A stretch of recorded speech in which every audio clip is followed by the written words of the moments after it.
3, 2, 1, and there we go, ladies and gentlemen, boys and girls, people of the planet Earth. Welcome to the Surrounded by Details podcast.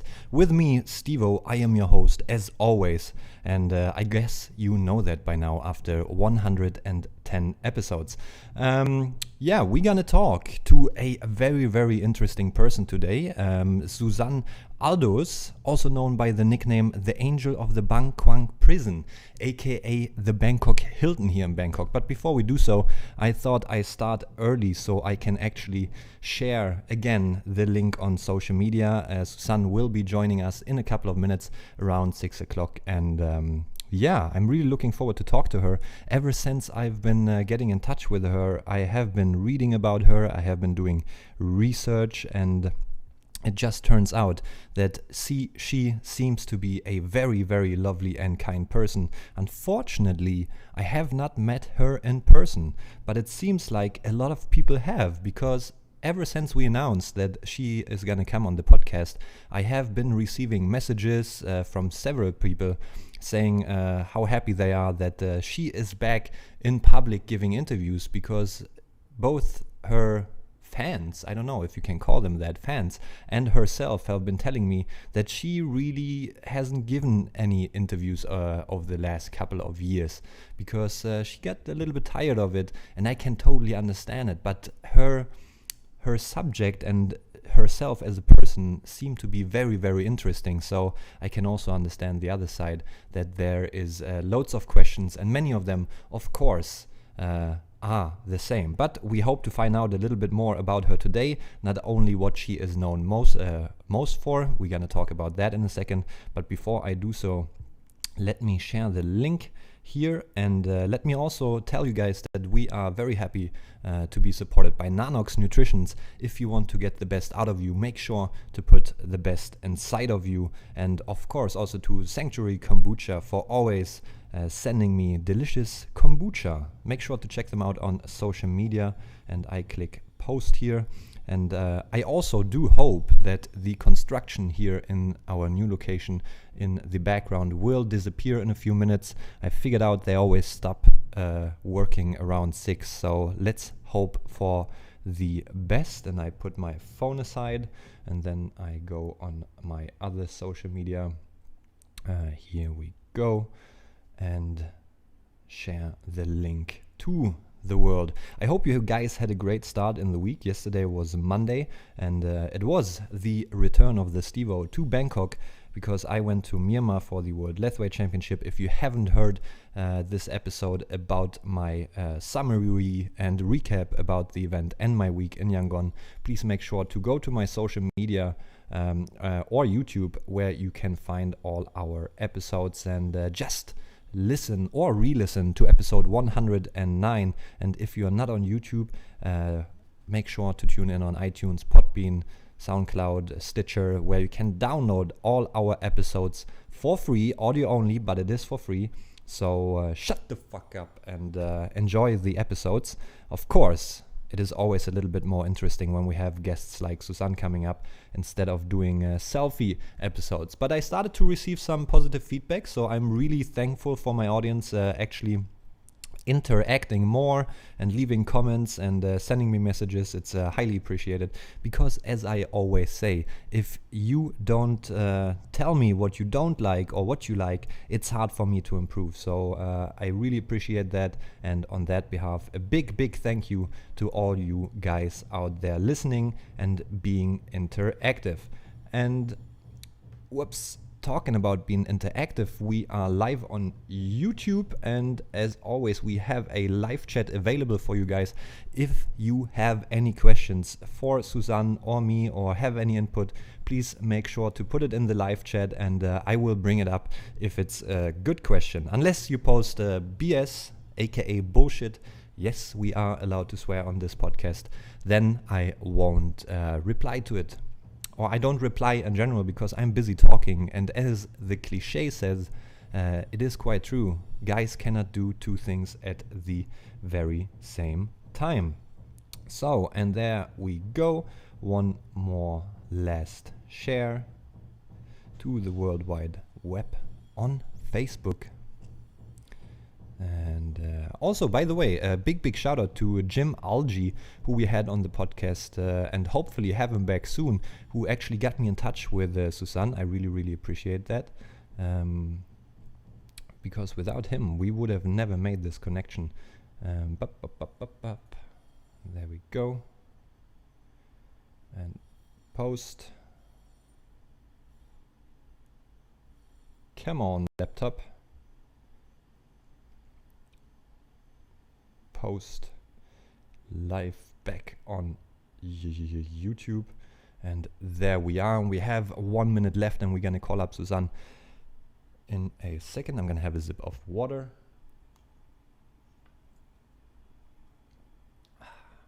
I already killed my coconut. I made a post on Instagram a few minutes back where I showed the world how awesome it can be to podcast in Thailand, the land of smile. You can just run downstairs, get yourself a fresh coconut, and then come back up and do a podcast. However, now we're not going to talk about coconuts and how beneficial coconut is for you and yourself. We're going to talk about something else, how beneficial it is for you and for others to actually help others, to talk to other people that you might don't even know. So let me go back to the phone and call up Susanne. We made a short test call before, so I know that she is ready, and I hope that nothing has changed within the few minutes.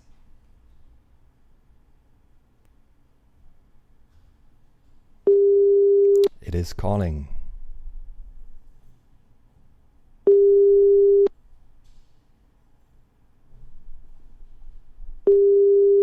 We are in time. We are very German. Hello. Hello, Susanne. Hi, Steve-O. How are you? I'm wonderful. How are you? I'm fantastic. Really good, thank you. That is good to hear. I just mentioned to our audience, we are being very German today, and we are 100% in time.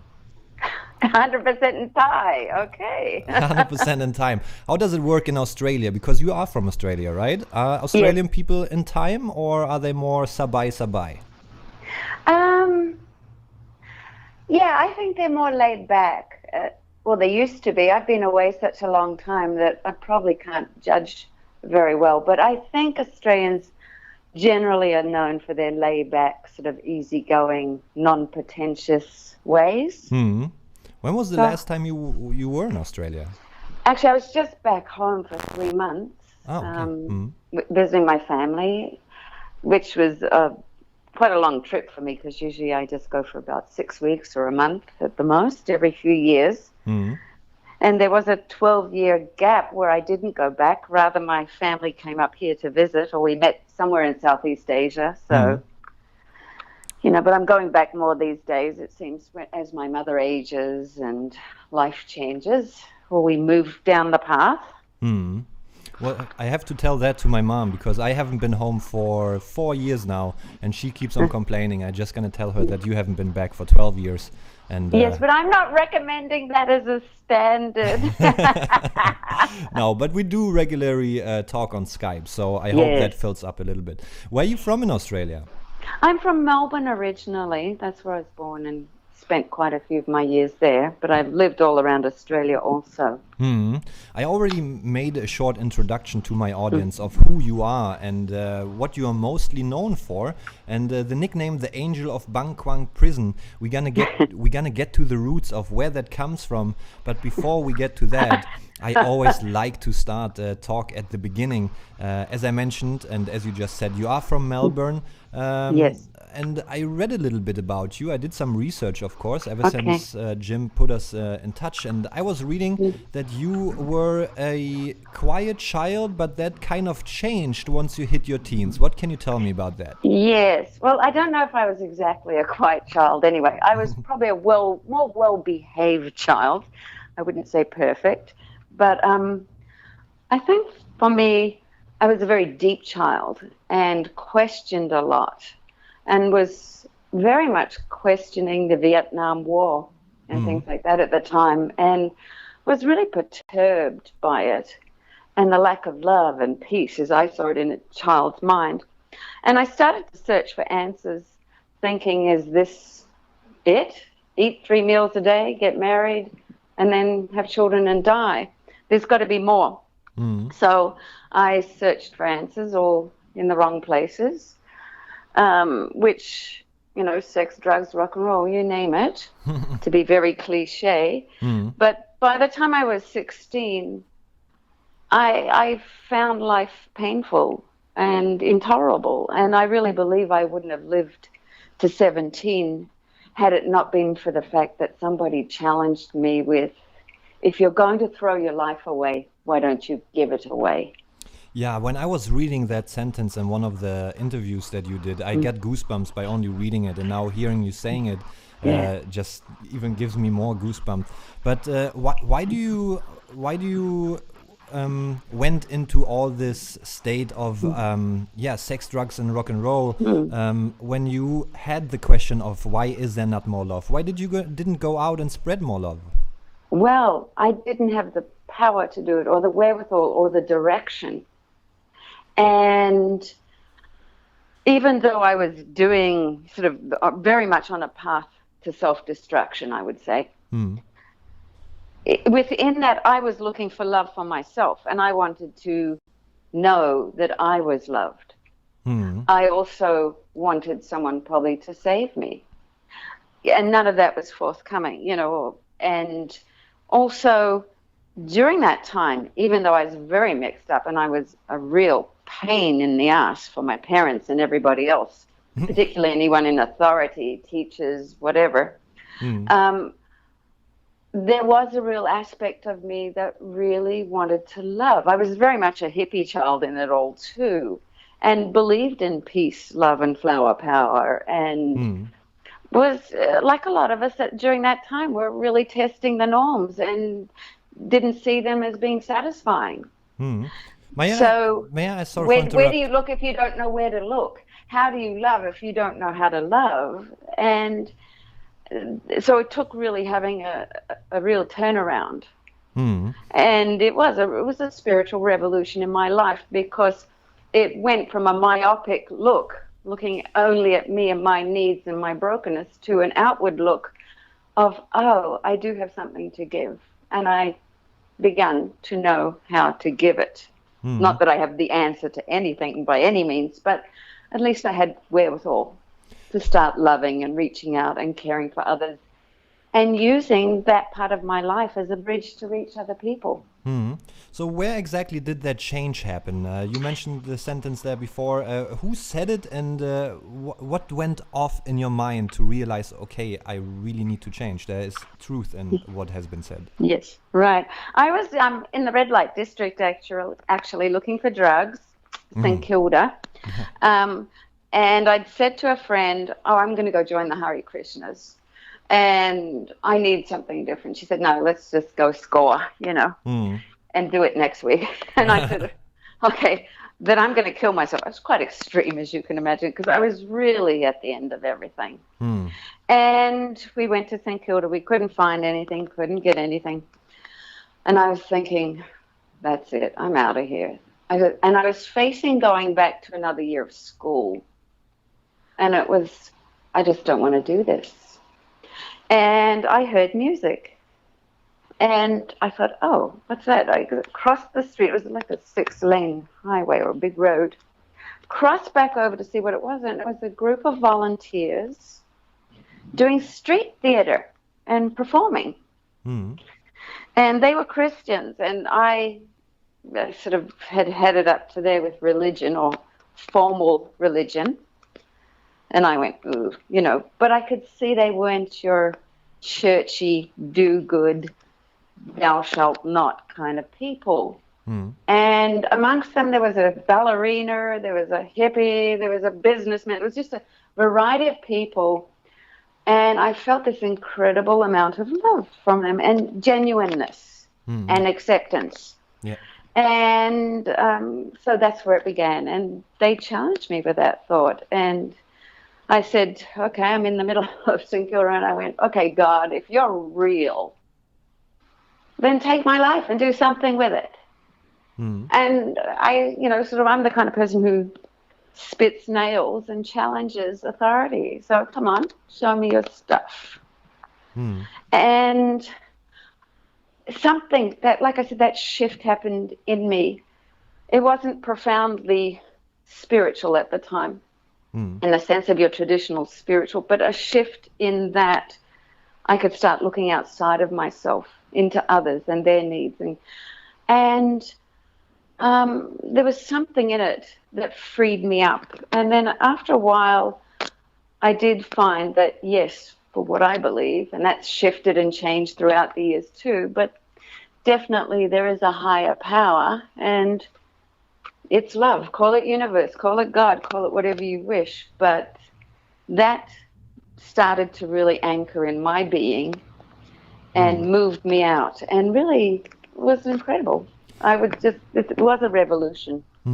So how easy was it for you to actually get off the drugs, and when did this change happen? And I read it was immediate, actually. Immediately? It was immediate. I mean, I smoked a few joints and light stuff after that.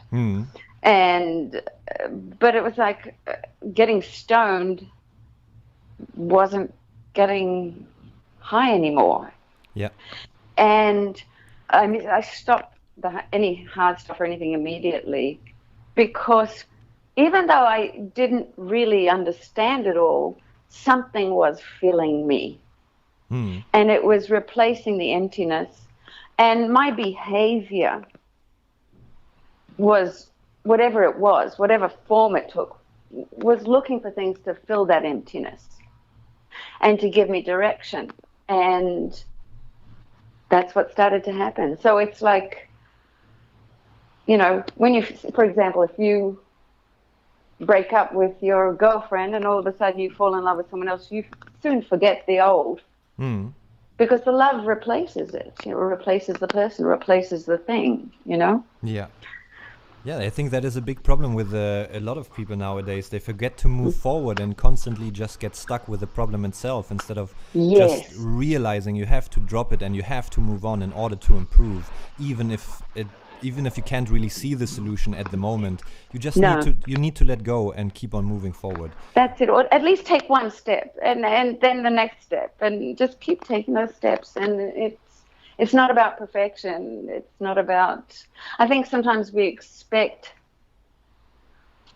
such huge radical things, and huge radical things have happened to me a lot in my life, amazing things in that way. But I think as I go down the path, I'm realizing too, sometimes it's in the small things, the tiny things, the insignificant things that are really pivotal too. Yeah, that's why we call the podcast Surrounded by Details, because for me as a photographer, I pay attention to a lot of details. And as you say, it is in the small things. I recently had the discussion with a friend of mine. For me, it can be a small thing, sitting correctly or taking the stairs instead of taking the elevator. There's always the question of what happens today if I go right and what happens today if I go left. Yeah, you need to find joy in these small things. So absolutely. So that's it right there. It really is. How did you end up in Thailand then? How did you end up here? Did you think traveling is going to fulfill you with No, I was already, at 16, I had this pivotal moment. I went back to school for 3 days. I said, no, I'm not doing this. At that time... Did you drop out of school by then, or...? Well, yes, and I had to go back to school for 3 days. But what happened, well, I was supposed to go back forever, but what happened after 3 days is I went, no, this is not for me. I have had and still have an undiagnosed learning disability. So at the time, school was unbearable. As it turned out, I had a good IQ, but just couldn't follow the format. And it was so boring because I could see the big picture very quickly, and yet couldn't, you know, I'm dyslexic and dyspraxic and a bunch of other things. So couldn't understand sort of putting it onto paper and things like that. So I realized, no, I'm going to go out and teach myself. I'm going to learn. I'm going to give. I'm going to just go out. And basically I set my boat in motion, hoping the rudder would take effect, and it did. And so I worked around Australia for 4 years. I did puppet shows. You know, I just self-taught. I did puppet shows, created my own puppets, went in and worked with people with disabilities, the elderly. I worked with juvenile delinquents. I went into prison at that time. And a bunch of different things. How did you end up? Sorry, I have to interrupt there. Why did you go to prison by then? I was 16 at the time. I went in with the group that was singing. We did a musical program, and I did follow-up. I was writing to prisoners and visiting them and things like that, but just for a short while. Mm. And then at 20, I was a Playboy bunny for 6 months.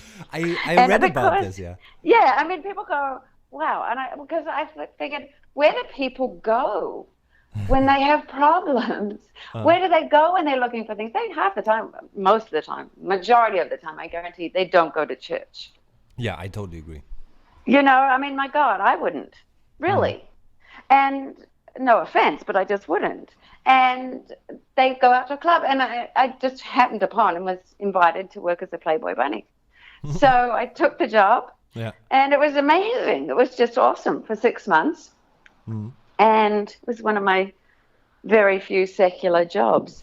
And did you have one of those Playboy outfits, or how did this work? Yeah, the whole thing, tail, cuffed collar, yes. The whole lot, sure. Mm-hmm. I was not centerfold, I will say that. Everyone goes immediately to that in their mind, but never asks. Then at 20, I thought, it's down the beach. I get a lot of my sort of soul-stirring stuff by the water for some reason. I was down the beach looking out over the ocean, and it just was very clear to me, why are you feeding people who are stuffed? It's a very interesting thought at that age.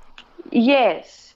I told you I was born old. I'm getting younger as the days pass. I'm doing it in reverse. So I thought, yeah, that's true. And at that time, I mean, we're talking 36 years ago. And Asia didn't have the resources or the support or the help or the things that they have now. I mean, some things in Thailand are better now than Australia. Yeah, when we're talking about social support and things. Yeah, my dad still thinks Thailand is a third world country. It's definitely not. But at that time, Asia was. I mean, I arrived in KL in the middle of the night, basically, and the airport was a tin shed. And there was no taxis with meters. There was nothing. And it would take 2 weeks for a letter to get home and another 2 weeks to get a response, and you'd have to go down to the post office and book a phone call, and you'd have to wait in line, and sometimes you'd get through, sometimes you wouldn't, and it was a very different world, and there was a huge amount of poverty and disparity and just awful things. And I didn't come here to save people per se, but I felt that I could make a difference. Yeah. And I could go about it in a way that would make a much bigger impact and be more appreciated without all the horrible red tape that you have to deal with sometimes in the West too, you know? Yeah, people underestimate the pressure and the sickness that is going on in a society like in the West, where you have a democracy, where you have it's different because you really have to go to work. You're forced to a lot of things that you don't want to do because you need to be able to pay your rent, you need to be able to pay your phone bill and all this kind of stuff. I think I'm very convinced a lot of people in Southeast Asia forget about that because they always look at the West like the rich and lucky people, but it's not to overestimate. That's right, absolutely. And I would say now, parts of the West, aspects of the West, are sicker than this part of the world. But I think what's happening is globally, we're becoming so materialistic that it's an equal opportunity disease. And the stresses we allow ourselves to be put under and the economic slavery that you were just talking about, this is equal opportunity. And it's not a nice thing.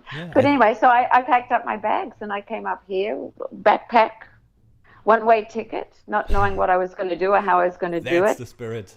Thinking I'd never come back because, at that time, diseases were real, danger was real, hospitals weren't that great. But boy, the food was good and the people were fabulous. And I was young, and it was wonderful. Yeah, I have to come back here shortly because, as you just mentioned, just to summarize that up for my part, I live in Asia because I think happiness is more than materialism. And too many people in the West look for happiness in materialism. I want to have a big car, I want to have a house.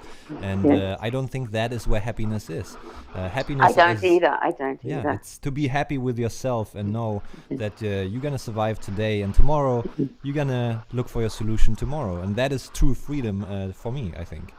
Yes, you're right. I agree. That's for me too. For some people that wouldn't be. Of course. But I see that same disease coming in here very much, if not more than the West, actually. Oh, yeah. It's coming. Because money is power here, and position is prestige, and it could be the difference between going to prison and not, as we've seen many times in the newspaper. So I think what's happened, I can say in some areas of Australia, for example, and in my own life, you have it all, but you get fed up with it because it doesn't satisfy. So you look for a more simpler Zen type life with a more genuine feel to it, where you can love and communicate, care for people, and it's not about what you get. And then, that's what you look for. And I think, and I've said this for the last 10 years, it's going to come to that in Thailand too, because people will get so stressed and fed up of this rat race that they'll want to go back to their roots and look for that again. And people are, they're starting to move back to the farms. Unfortunately, many of them have sold their land, Yeah. But they want to go back to their foundation. How I think globally we really all were created to live, that is in peace and harmony, but we sure managed to screw it up one way or another. And again, that's an equal opportunity because we're all more alike than we are different. Yeah. Where do you think that comes from, that people constantly want more and are never really satisfied with what they have? That's a very good question. I think in many ways we're conditioned to view that as success. And we're very conditioned through social media, through television, through whatever. But we see live examples of this. We see people with money, with position and power, and we see that they possibly do have an easier life in many ways. We don't see the inner anguish, which every person has, whether you're poor or rich. It's not about that. It's your relationship to money, because let me tell you, if you don't have money and you're sick and you need very simple medication, or you're going to be kicked out of your house, that's hell on wheels. So it's not money itself. It's not materials. It's none of that. It's our relationship. Do they own us or do we own them? Interesting. Because I know people with a lot of money and wealthy and with power, and they do the right thing with it. And they're fulfilled and they're happy because it's not their identity. Yeah. It's something they use. It doesn't use them. Yeah, that is very nicely put, because I think money has a character by its own for certain people sometimes, and that is very nicely put. Money doesn't rule them; they rule the money. That's the way it should be. That's right. So now we know that you came from Australia. You flew to Kuala Lumpur and then ended up in Thailand. What happened then? Okay, I never got to how I got to Thailand. Don't worry, we got time. Yeah, we do. You'll need it. It's always long and convoluted with me because there's so much that goes on in my life. That's exactly why I wanted to have you on the podcast. Yeah, I was wondering because, B-boy, all of this. I'm going, wow, here's middle-aged, menopausal, crazy white woman. I really don't fit into your general category. And I thought, you know what, though? Again, we are all more alike than we realize. We just dress it up in a different way, Very nicely put again, but don't underestimate me, because we have a lot of people. I had a hostel, I've been traveling a lot. I quit school when I was 17, for example. So there's certain parts in you that where I can see myself, at least the thinking a little bit the same. So I met a bunch of interesting people, and I think to keep an open mind and to be keep diversity is very important. It doesn't matter if you're 20, 40 or 60, you should be open for other people's life and journeys, and this is exactly good for you. Right on. Good for you. Yeah, that's why I did the podcast, because it gives me opportunity to learn more about people, and by that feed my hunger for knowledge, even though I don't always use it. Well, you know what? I look at it as a toolbox. I don't use everything I know or accumulate or find or see, but it sort of goes into this toolbox. And let me tell you, it may be 20 years, and it has been even 30 years on occasion, where something from the past or someone or some action springs up and it bounces into my hand, and it's the exact tool that I need for that situation. Yeah. Let me ask you, did you have that? Because I have been talking about this on the podcast a couple of times. I hope my audience is not tired by that of now. But for me, there's always like 5-year step. Like you have a period of 5 years where you gather loads of experience and information. And then, as you say, there's this one point where just everything makes sense out of a sudden. How young are you, Steve-O? I'm 31 years young, turning 32. 31 years, yeah. I'm 56 years young. Yeah, I did the math in my head. I didn't want to say it. Well, usually I don't say my age, and it's not vanity, and I'll answer your question in a minute. It's not vanity. It's I don't want my body to know my age so that I have to behave like that. Keeping it I the don't secret. tell my body. I tell people the year, and I say, you work it out. Just don't tell me. I don't want to know. Because it's an awful thing and I see that so much in Thailand. Oh, I'm so old. Help me do this. And I say, how old are you? And they're younger than me. This is such a Thai thing, and I'm going, why would you put that prophecy on yourself? Anyway, that's another story. Yeah, but just to finish up there real quick, don't forget, times change. I mean, people grow up way faster than they did back in the days, because there's loads more information going on. Sure. So anyway, let's go back to it. I have seasons, and it's not 5-year markers. Often it's 10 years, actually. And it's tough times. And it may, it's different amounts of time, but I have had 10-year periods, very clear periods of different things in my life, changes, taking completely new directions. But within those 10 years, a lot happens, a lot of changes, a lot of new directions. I seem to get swept along into things, and everything comes into play as if the universe is conspiring in my favor. But I have seasons, and that's how I say it. There's summer and there's spring, and sometimes there's autumn, and sometimes there's some really harsh winters that knock the life out of me. And they're very tough places, and they're awful places, and they're cruel places, or at least they feel like it. But they end up being some of my greatest teachers, and they prepare me for the most amazing things. Without me even necessarily trying to find meaning or purpose, they just do. I am one for trying to find meaning and purpose, but for some reason these things take on a life, and it's like I've been given a PhD into something. All right. So let's get back to it now. How did you actually end up in Thailand? We'll answer that. So where was I? I was in Singapore at the time, and I was working from Singapore, and I was helping with projects along the Thai-Cambodian border at the refugee camps. This is during the Pol Pot era. And so I was coordinating shipments of donated clothes and shoes and goods and things. And so I had a connection to Thailand, and I'd come up a few times, but nothing serious. I was working on that end, and I was in the process of moving to Indonesia to open a drug rehab center. Oi. Yeah, I know. So someone had opened up an opportunity. They'd donated a house and land and different things. So I went down there. I was there for 3 days looking into this. I was going to work with a couple, Scandinavian couple. And I got a call.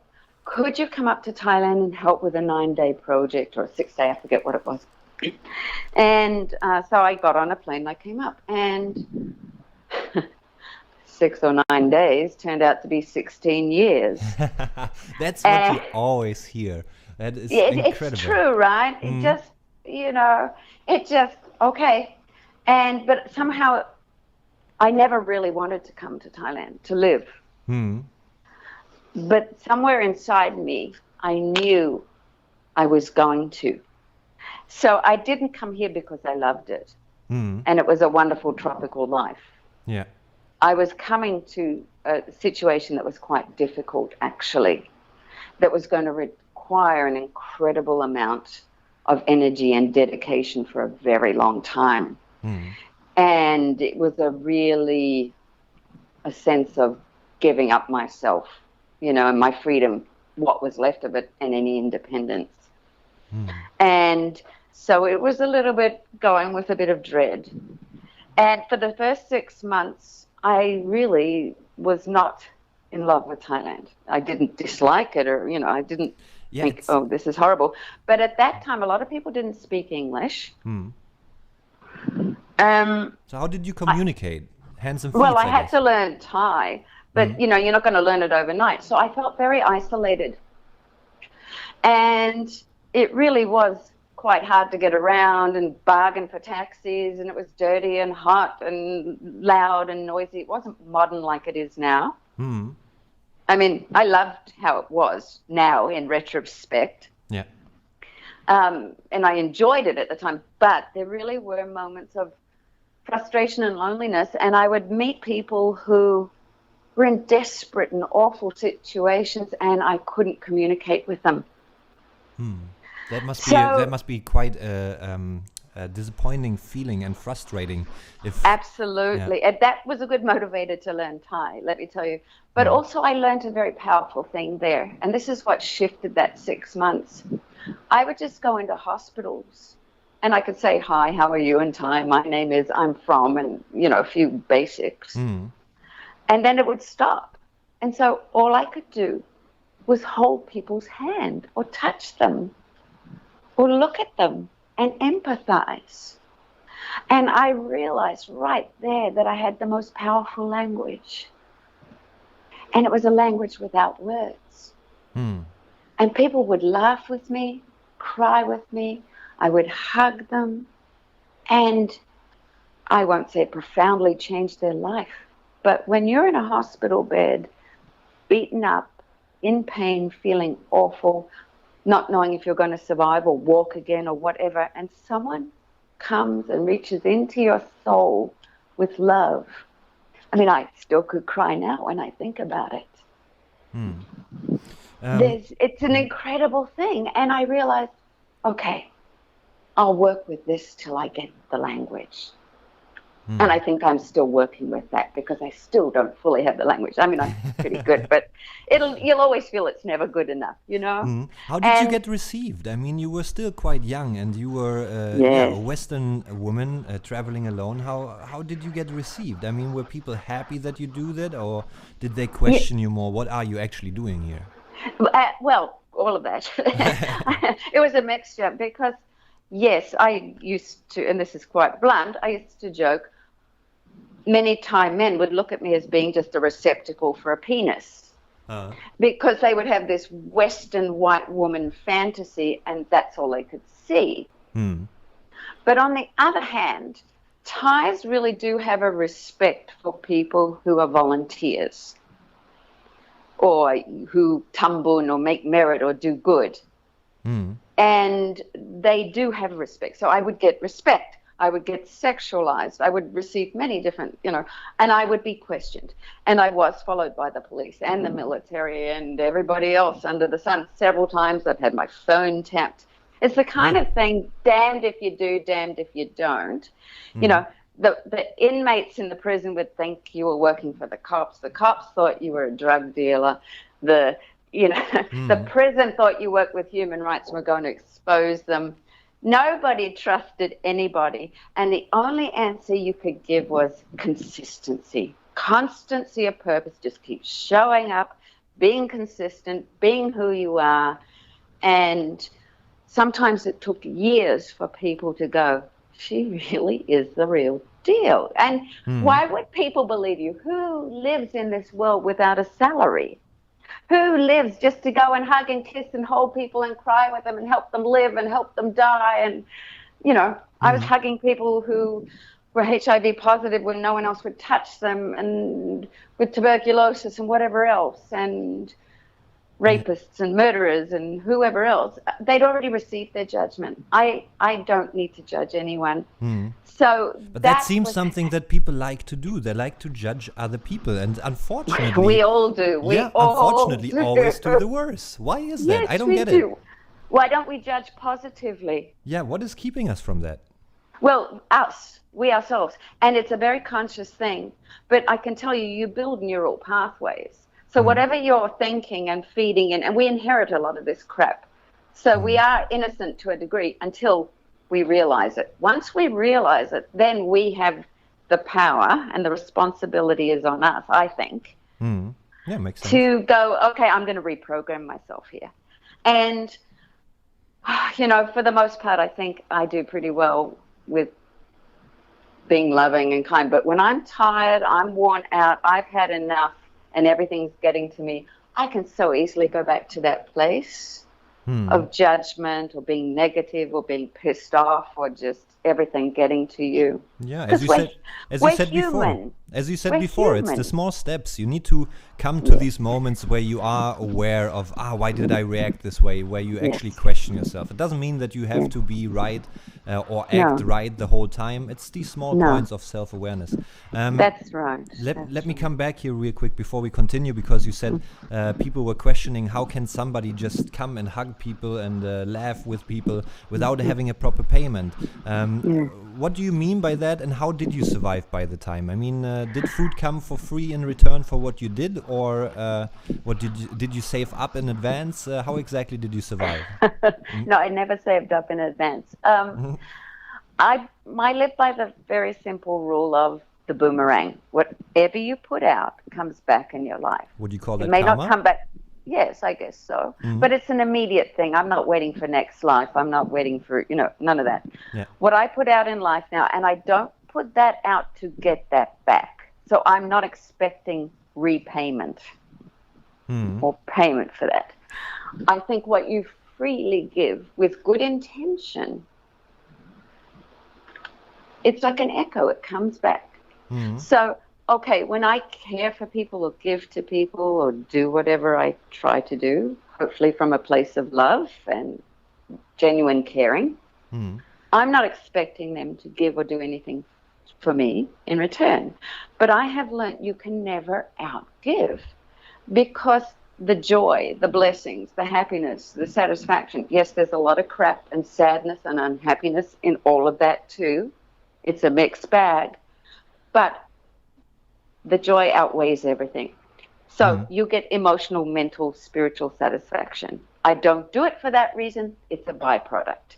Question though, sorry to interrupt. Question though, because before you said when you were a teenager, you were looking for love, you were looking to be loved, and you were looking for somebody to rescue you.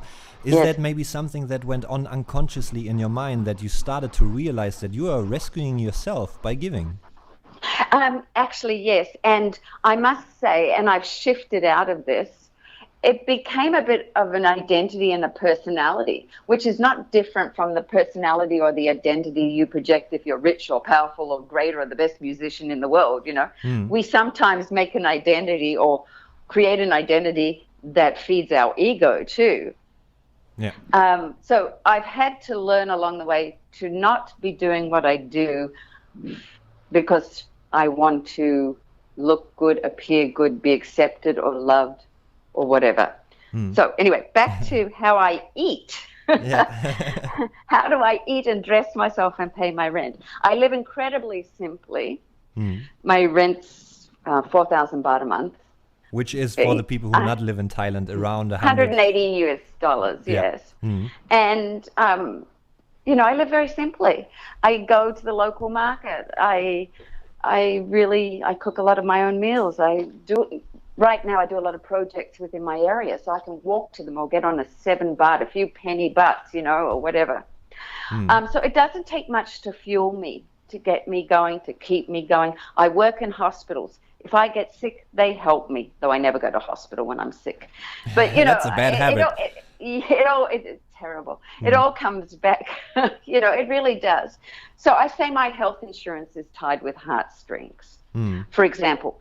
But it comes. People, I have a few sponsors, and I don't go out fundraising. I used to years ago because I did big projects, and the money went right into, getting medicine, eyeglasses, whatever it was for prisoners or whoever, or for women and kids and all of that.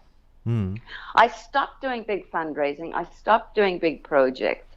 I decided that I would be the resource, meaning I would go in, work with people, try to empower or pass on ways they could empower themselves so that I could remove myself. So I was just a resource. I was not the answer, and it didn't take a lot of finances to do it. And this really simplified my life, not having to fundraise, not having to please sponsors, not having to keep everyone happy and do it the way they wanted it. It freed me up just to be me and have my own voice and do it in the way that I felt best. And so I have a few sponsors in Australia mostly, and one lady gives me $25 twice a month. Another gives me $40 for me, $40 for the project. I have another friend who helps out from time to time when she can. And it comes, I get a little bit of money from my books, not a lot, but once or twice a year it comes in.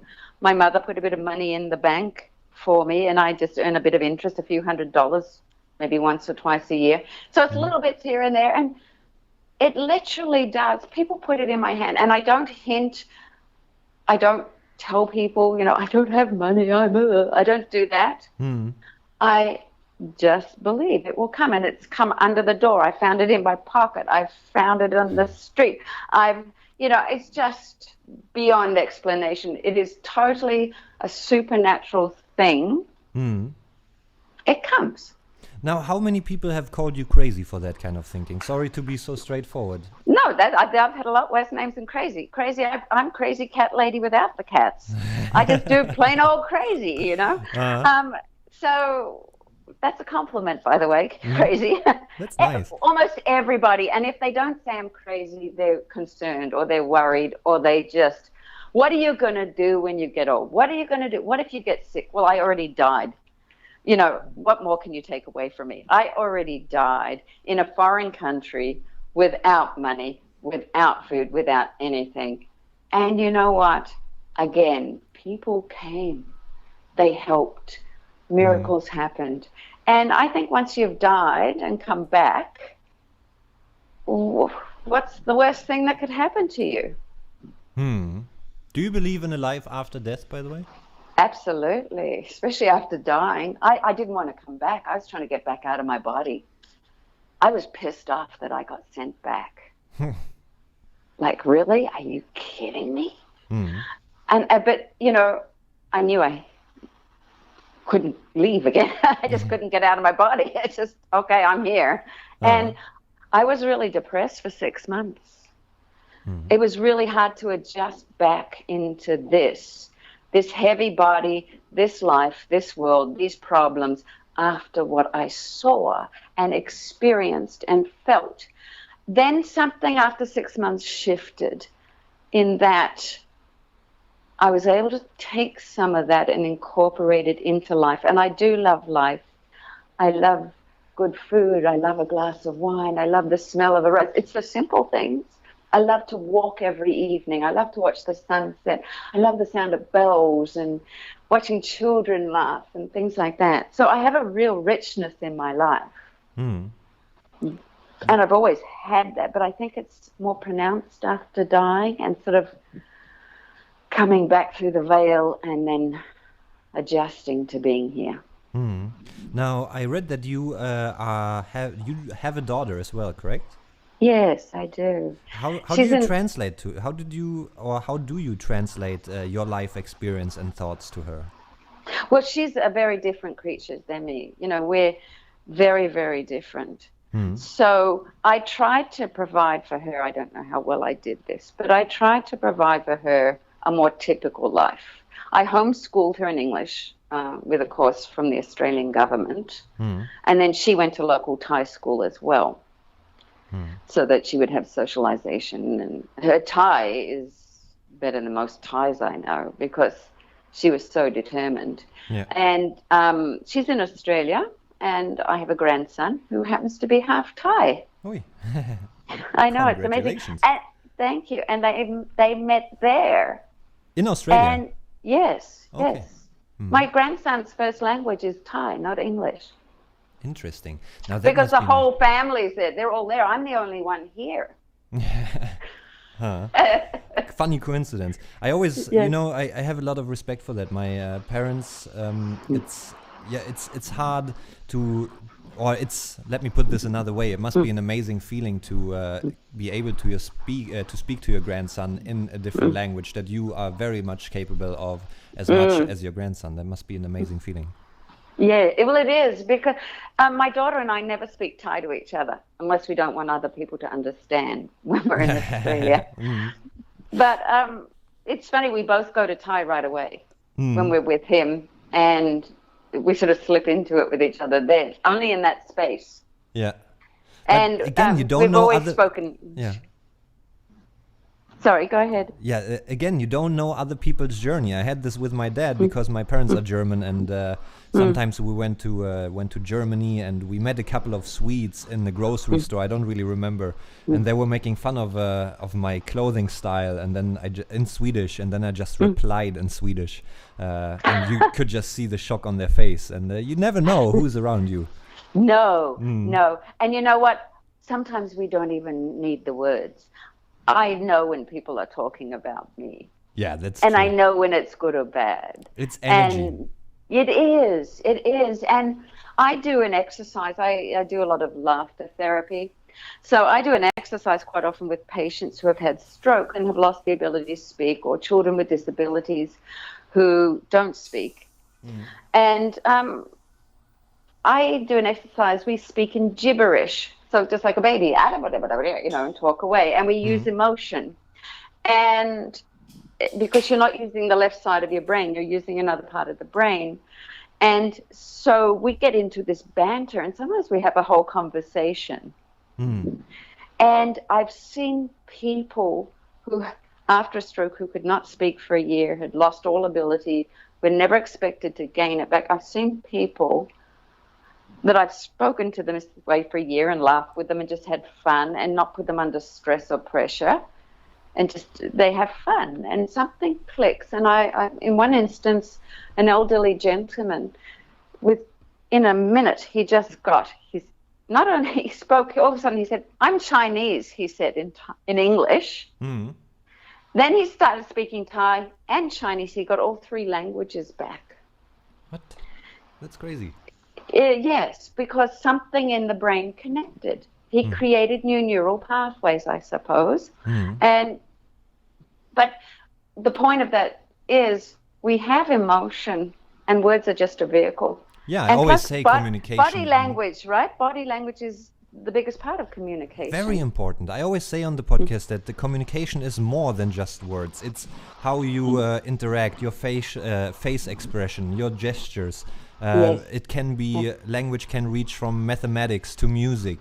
Music is what feeling sounds like. There is so many different ways of communicating, and people lose that capability of communicating properly and pay attention to proper communication. Because when you ask most of the people, I guess you don't belong in that category, but if you ask most of the people when they actually did take time for an hour and a half or two and have a proper conversation with somebody, either their friend or just a stranger, they will probably say, "I don't know, I don't remember." And that is, it's a skill. It's a skill to communicate properly. It is, but it's beautiful. I mean, that's one of my greatest joys. I'm an introvert. I prefer to be at home alone. That's where I get fed and inspired. But once I'm out in the world amongst people, it's incredible, because I really do love connecting, whether it's through language or just a look or a smile or kindness or understanding, whatever it may be. There is something so special about that. And I sometimes sit on the SkyTrain and I watch 7 out of 10 people are on their phones for sure, at least. Yeah. And people don't talk. And then they get on the phone and they talk, but it's not the same. And I just love it when I go out with people and we don't even have our phones around. Yeah. And we sit for hours, and we'll have a drink, and we'll eat, and just be without any big agendas. Now you just make me more frustrated that I couldn't have you in the studio because we had to move our location.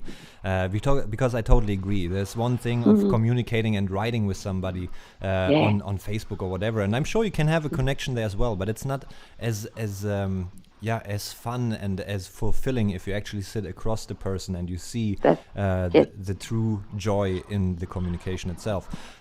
You mentioned it before, where you said you like to be home alone, but you like also to go out and connect with other people. But not every. Oh no! I wanted to say a German figure of speech, and now I lost my translation. # not a native English speaker, but obviously you cannot connect to everybody. So how frustrated do you get from a scale 1 to 10 when you are surrounded by people who have either no interest or not competent enough to connect with other people? That's a good question. I think I'm not out to connect with every single person. Number one. I don't expect everyone to meet me where I'm at, because that would be impossible. What frustrates me is not the fact that people are unable, or because they are where they're at. They're at that point in their journey, and maybe they'll never get it. And it's not for me to say where they should be. And there are enough people with whom I can communicate, and it's particularly children with disabilities. It amazes me, or people with strokes or traumatic brain injury that people can't communicate with. Somehow I seem to get their language, and we have the most amazing communications. And again, this is sometimes without words. So I always believe the onus is on me to learn the language, and I'm not talking Thai English. I mean that person's language. Yeah, every person is individual. That's right. So that's where I come from.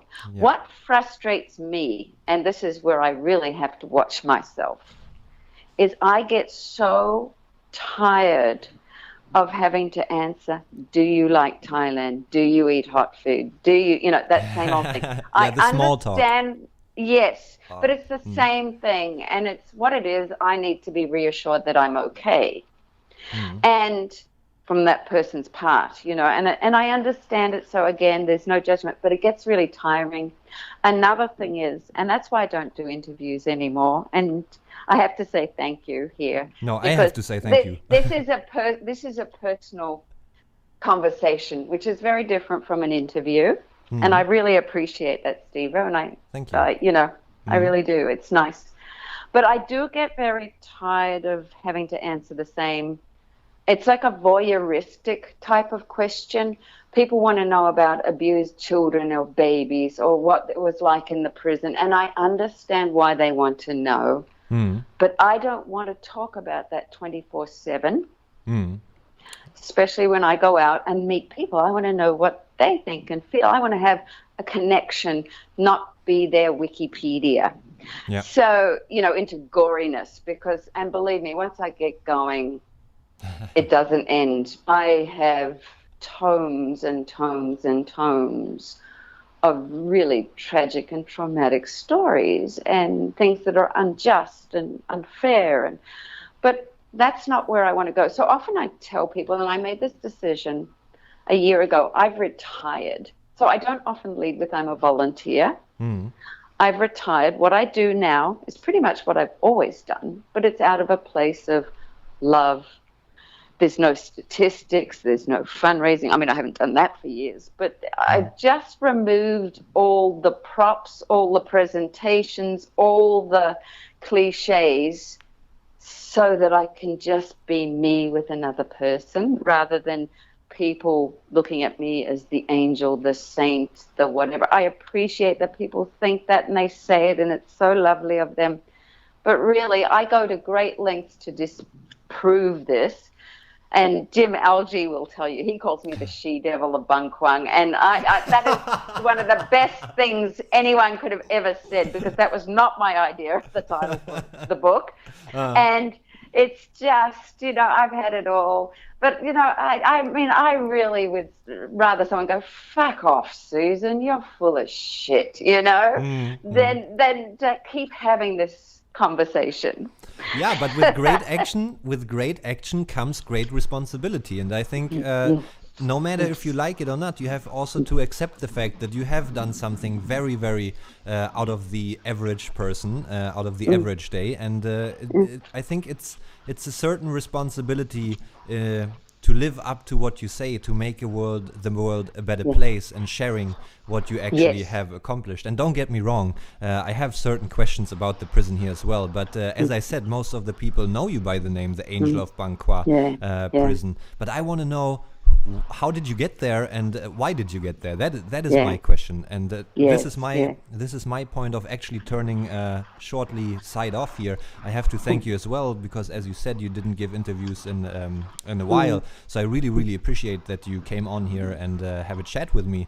But we have to come back to why did you land in Thailand? Like, why did you stay longer? It's countries are a little bit like a boyfriend or girlfriend. You mostly fall in love with the people that you say are completely against of what you actually like in a person. You know what I mean? And you're right. But I didn't come here to be loved.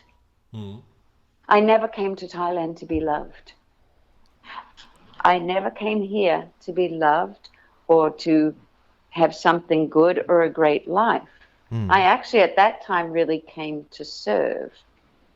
But as I said, after 6 months, when I found ways to communicate and connect with people, and again, the onus was on me to learn the language, not just the physical language, but the feelings, the background, the history, why people do what they do here and why they are how they are. And the onus was on me to learn that, to connect. And so once you do that, you can't help but love people because you see into them. You're not just looking at them. And when you see into people, you realize we're very similar. Yeah.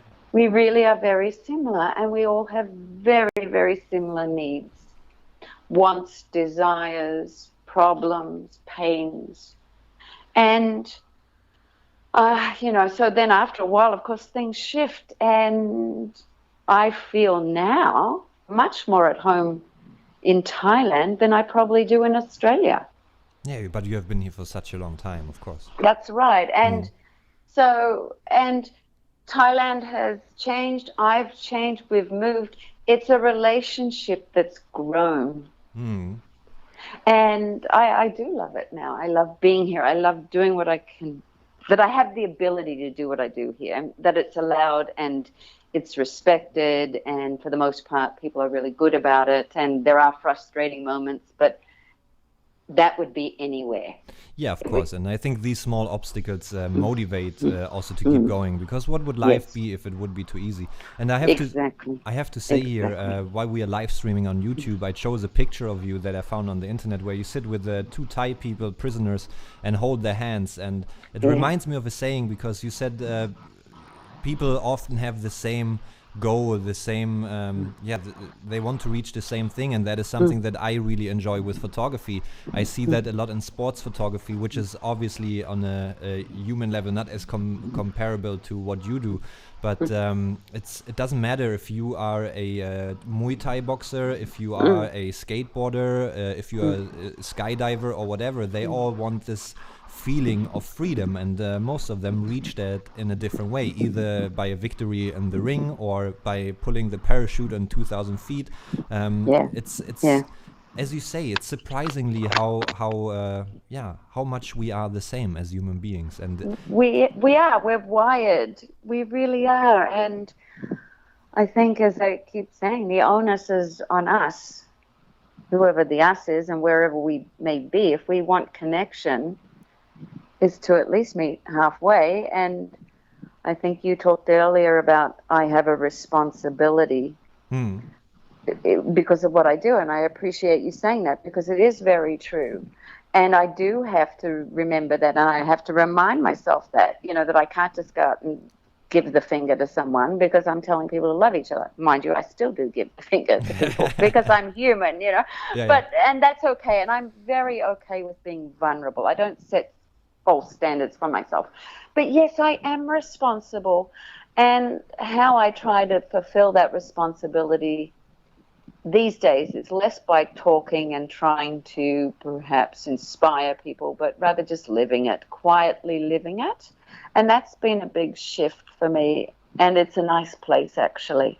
It's a very nice place. And it doesn't seem a very powerful or influential place. People often say, why don't you do interviews more? You should do this. You could change the world. You could help people. I totally agree. Listen, and like, yes, you know, you could make a lot of money. You could, and I just listen.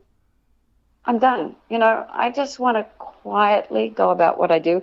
That's never been the goals or the motives. And I just, it's a funny thing because in the quietness and being more low key and going about it quietly, it still has a very powerful effect on people's lives. What inspired you to write mine your book? Mine in particular. And when you're affected, we affect others, you know? Yeah. That's, by the way, exactly the reason why I became a photographer, because I can affect people with a photograph, and I can have my silence, because I'm very much the same. I like to be alone in my studio and just keep on working and do stuff and let my photography do the work. But coming back to don't really liking to give interviews and saying you are done, what inspired you to write your book? Because you mentioned it before, and I want to mention it to my audience as well, because we need to give them a chance somehow to get to know more about you and what you did, so they can go on. And honestly, I don't mind you asking me. It's fine. It really is. So don't feel you have to now curtail and not go there. I'm really fine with it. We will go there. Don't trust me. It's just when it. Yeah, I do. I know it's coming, and everyone has to go to prison, you know, and that's. And my daughter used to roll her eyes, and she used to go, "Oh, not another bloody prison story," you know. And in fact, I wanted to write a book called "Not Another Bloody Prison Story" because there's just so many of them. And you know, lo and behold. Yeah. But I did not want to write a book. I did not think I was a writer. I have, as I've said, I'm dyslexic. I can't even tell you what a noun or a verb is, and I don't know where to put a comma. But I do write for myself. I journal a lot, and I write, and it's how I process the world quite often, and feelings, and find meaning and purpose, and am able to get things out of my body and sphere somewhere else that's safe. So I've always done that. Yeah. Then I was in America. I was coming back to Thailand. The publishers contacted me. They'd been watching me and following me, and they'd seen bits and pieces here and there. My name kept coming up. That must be weird. Yeah, it is. And you know, and it used to be, now that I haven't worked in prisons for 10 years. I've done my time. My sentence has been reduced. I'm out. Yeah. So, but before, if you typed in Bang Kwang, my name would come up. And I used to get calls and emails from all around the world, from anyone that was sort of brother, cousin, uncle, fifth removed, whatever, ended up, you know, in trouble with the law. So that was easy enough to find me. Anyway, so they'd been watching and following me, and it was a really strange thing. And they said, would you be willing to write a book? And we know you're too busy, and so we'll just have someone follow you around. We'll give you a ghostwriter, and we'll have people interview you, and we'll put it all together, and, you know, you have control over it, whatever. And I said, I'll think about it, because I really didn't think I was the writer. And my ex-husband, who was an ex-inmate too, was the writer. And this is how I know Jim. And Jim and Cameron ran Farang magazine, so I hooked it up. Used to get the letters out, his letters to me, and I would type them up and I would give it to the guys, and they'd publish it. So it was news from the inside, and it was a monthly publication column within their magazine. So he was always the writer, and he used to always make fun of my dyslexia. I mean, nicely, he was kind about it. And that's actually a positive thing when people make fun out of other people. Often. It is. And also, I would do newsletters and updates and things, and I would have him check them. And so he would, you know, red letter everything. And that actually helped me a lot to improve. And so I was taught a lot about writing, actually, from a prisoner, and amongst many other things. And so in my mind, the whole time was, he's going to do the book. And we'd had offers, possibly for a movie, for a book, for this, that, and the other. And he was always the focal point because he'd survived this awful, incarceration and blah, blah, blah. And here we were in the States, and everyone's going, it's not his story, it's your story. You have no idea. And I really had no idea. I was oblivious. I was blind to it because that whole time I'd been focusing on helping him survive, getting him out, keeping, all our shit together. Yeah. And it was a very, very heavy and intense time in my life. So there was no concept that I'd ever write a book. And anyway, we didn't work out. We broke up. I'm coming back to Thailand. The publishers contact me. I walk into Bang Kwang prison after not being there for 3-4 years. Did they miss you? Yes, they did, actually. And the executioner, who was a family friend, a very close friend, and I worked a lot through him throughout the years, and he's a wonderful man. I'm still very close to the family. That seems to be, Jim talked about that as well. I introduced Jim to him. Ah, okay. Now the circle suddenly closes. Yes. So we used to joke, he was my daughter's nanny. He and his wife used to look after my daughter quite a bit. And they were just adorable. And I, taught some of their kids English. And anyway, so we had a very close relationship. And I walked in the door after have not seen him for a few years. And he looks up and we say, hi, blah, blah. And he turns to me and he goes, I'm going to write a book and you're going to get me a publisher in English. And I looked at him and I laughed and I said, okay, well, you better pray. Because we used to have a joke. We'd cross ourselves, all the time. So I'd say, you better pray. So we both crossed ourselves, and the publisher had contacted me about the book, and I said, listen, I don't know about my book, but boy, do I have a book for you. And it's called The Last Executioner.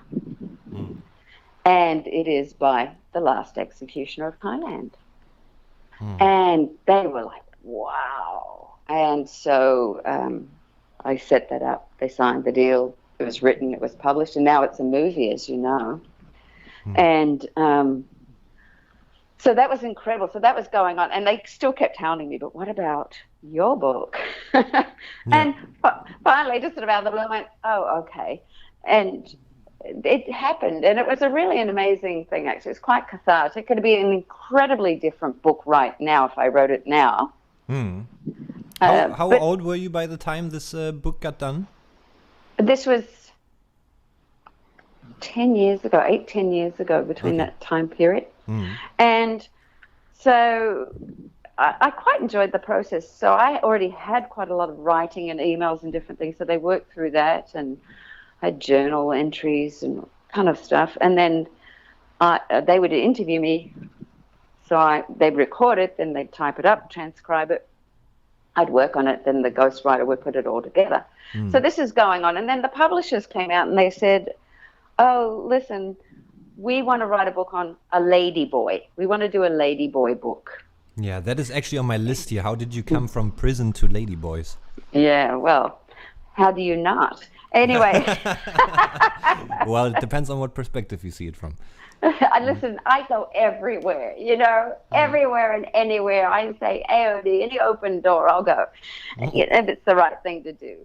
Anyway, so I said, okay, let's go out. We'll go out to the red light district. We'll have a look around, because they wanted to do a sex worker kind of very cliche book on ladyboys. Yeah.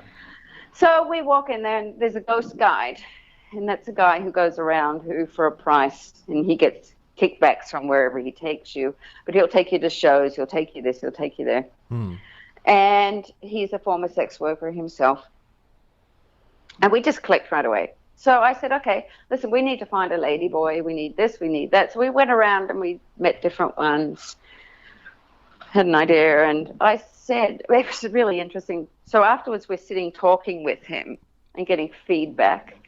And within minutes, and this is a very common thing, Within minutes, I'm talking to him. I ask a few questions. He breaks down crying in my arms. Because he felt your energy. Absolutely. And he knew he was safe. And it wasn't a poor me story, I need money from you. It was just open and raw. And the publisher was sitting, one of them, she was sitting there just going, wow, what is happening? And it was just an incredible connection. And I said to her afterwards, we need to do his story. He's not a ladyboy, but we need to do his story. He's going to die. I know it. And I just had this incredible, overwhelming sense that this man was going to die and we needed to do his story. So put that in the margins for a moment. Yeah. Come back to ladyboys. So I said, listen, I feel very uncomfortable about doing a male sex worker becomes ladyboy story because it's so cliche and that's not what it's about anyway. There's a lot more to this story. And it's not fair. I think it's really, really not fair. And would you consider doing a variety of people, office people, beauticians, boxers? I mean, there's amazing stories here in Thailand. Oh, massive. And let's go get historical. Where did this come from? And let's get what happens to old ladyboys? Where do they go to die? Let's do a more, and let it be in their voice. Yeah. And okay, let me think about it. Next day she came back to me and she said, would you do the book? Which was the last thing I was thinking of. And I said, sure, because I had such a conviction about just creating a safe place for people, the good, the bad, the ugly. Yeah. Not to promote, not to champion anyone, but just to let them say it. And it turned out to be one of the most phenomenal experiences I've ever had. Amazing because, and in almost every case, everyone we interviewed would ultimately say, this is the first time I've told my story in full. And in some cases they would say, it's the first time I actually really understand it. And I found, because I do a lot of counseling work, but I found by interviewing people, you actually can get so deep. And you must experience this, Steve-O. People will tell you things they've probably never told, and they'll hear themselves saying it, and it's very cathartic. But this was such a journey. Then on the other side, at the same time, they said, listen, we hardly have any money to do this Bangkok boy story you want to do, but we'll do it, okay? But you're not going to, get paid much. I said, I don't care. We've got to do it. And the moment we took him in to sign the contract, I said, we need your bank account. You need to make an ATM so that if you die, your son will get the money. I mean, I was so blunt. You don't talk to people this way. Yeah. But there was something in me that just made me set all that up. Sure enough, I mean, we'd go in, we'd be interviewing him, we'd find him half naked, lying in his vomit. He wouldn't turn up. He was a nightmare to work with. And my co-author, Pornchai, comes from a very good family, and he's a lovely person, and he just goes, oh, I can't stand this. I don't want to keep doing this. Oh, no, come on. One more time, Pornchai, I promise, just one last time. Let's give it another go. And we'd go tromping off, and I used to say it was like Donna Quixote and Pornchai, off on this, looking for this elusive women. We were sort of interviewing ladyboys, and we go find our protagonist for the Bangkok boy in the midst of all that, chasing windmills and dulcineas. And, we found him. Well, we couldn't find him, and somebody said, he's dead. And I went, I knew it. Somebody else said he was beaten to death. And somebody else, people started gathering around, all the people in the alleyway that knew him. And they said, no, he's not dead, but he's been beaten and he's a vegetable. He's in Chula Hospital. So we rushed over to the hospital and we could not recognize him. His wife could only identify him by his feet. Whoa. His head had been jumped on. He was a pulp. And the doctor said if he lived, he would be a vegetable. Pornchai said to me, what do we do? We knew the book was gone. We weren't thinking about the book.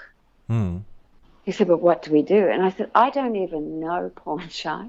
I said, but let's just pray for him. So that is something, sorry that I have to interrupt, but that is something that I never really understand. And I don't want to be offensive, I'm not here to pick a fight, but I never understand when something bad happens and people say, pray for France, pray for 9/11, pray for him. Sure. I never really get that. Well, I can tell you this much, and that's not offensive. I can't stand that type an amen, or I can't stand that stuff.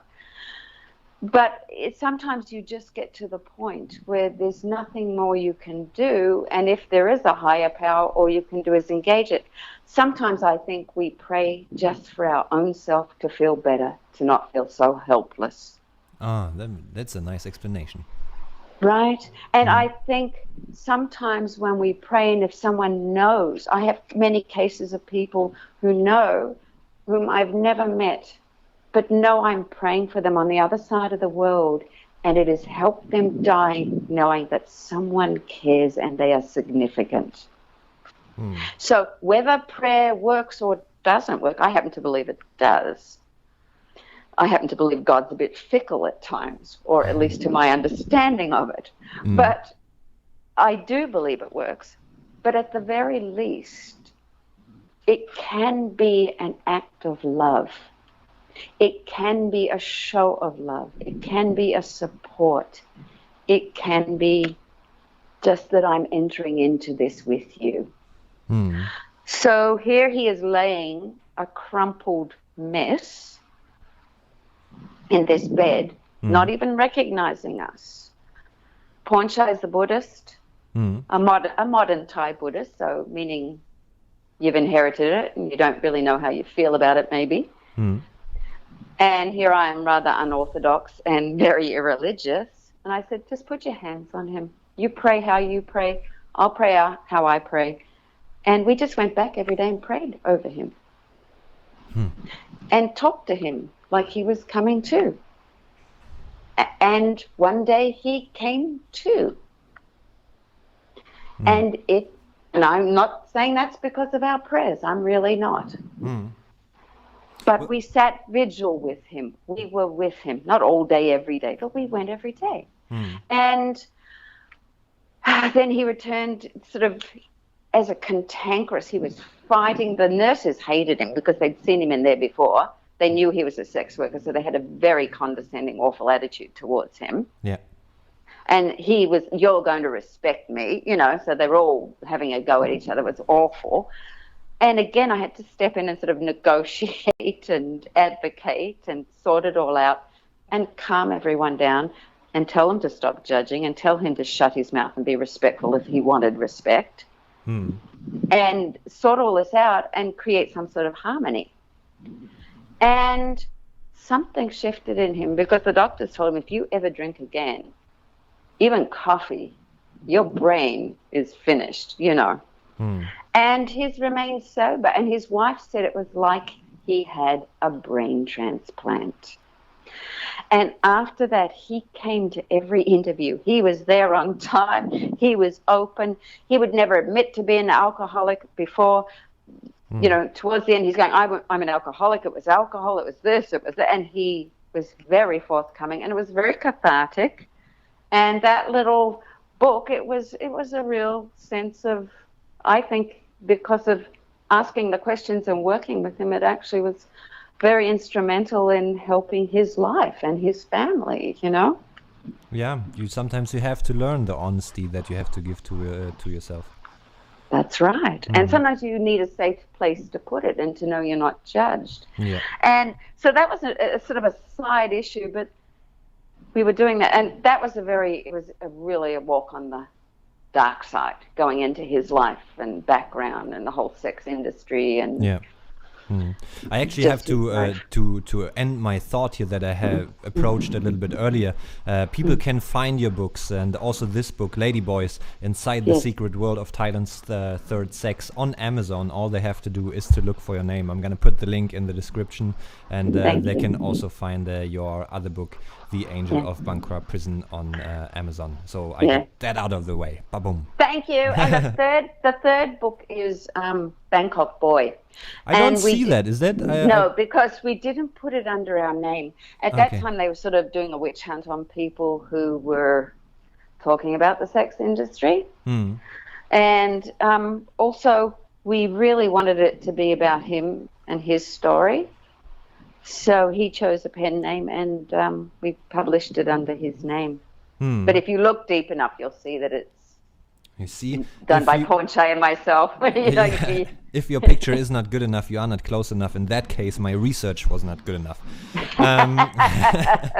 Suzanne, it is time. We have to dive into it. We have to dive into the prison.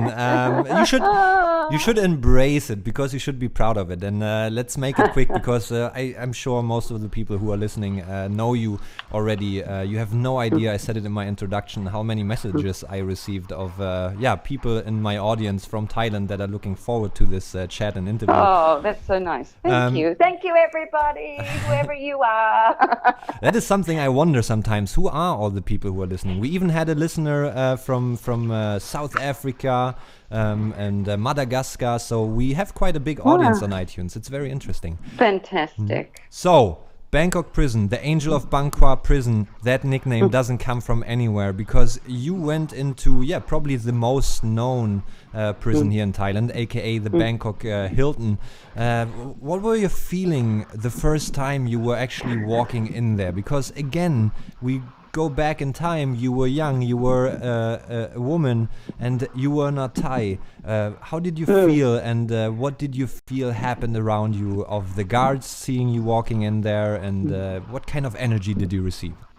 Okay, good question. I'll have to preface the answer with this. The reason I ended up going to the prison in the first place was a friend of mine had got a message from someone in America, she's American, saying my second cousin or whoever is in prison. Can you visit him? So she had a name, and she went, and she just went, oh my goodness. She said, can you please come with me? I said, no, I'm going to fall in love and I'll never leave it. I wasn't meaning romantically. I just knew, and I couldn't emotionally take this on. I was already doing so much. And she just kept at me, and I said, okay, I'll come once or twice, and then at least we can counsel together, and I can give you perspective, but I don't want to get involved.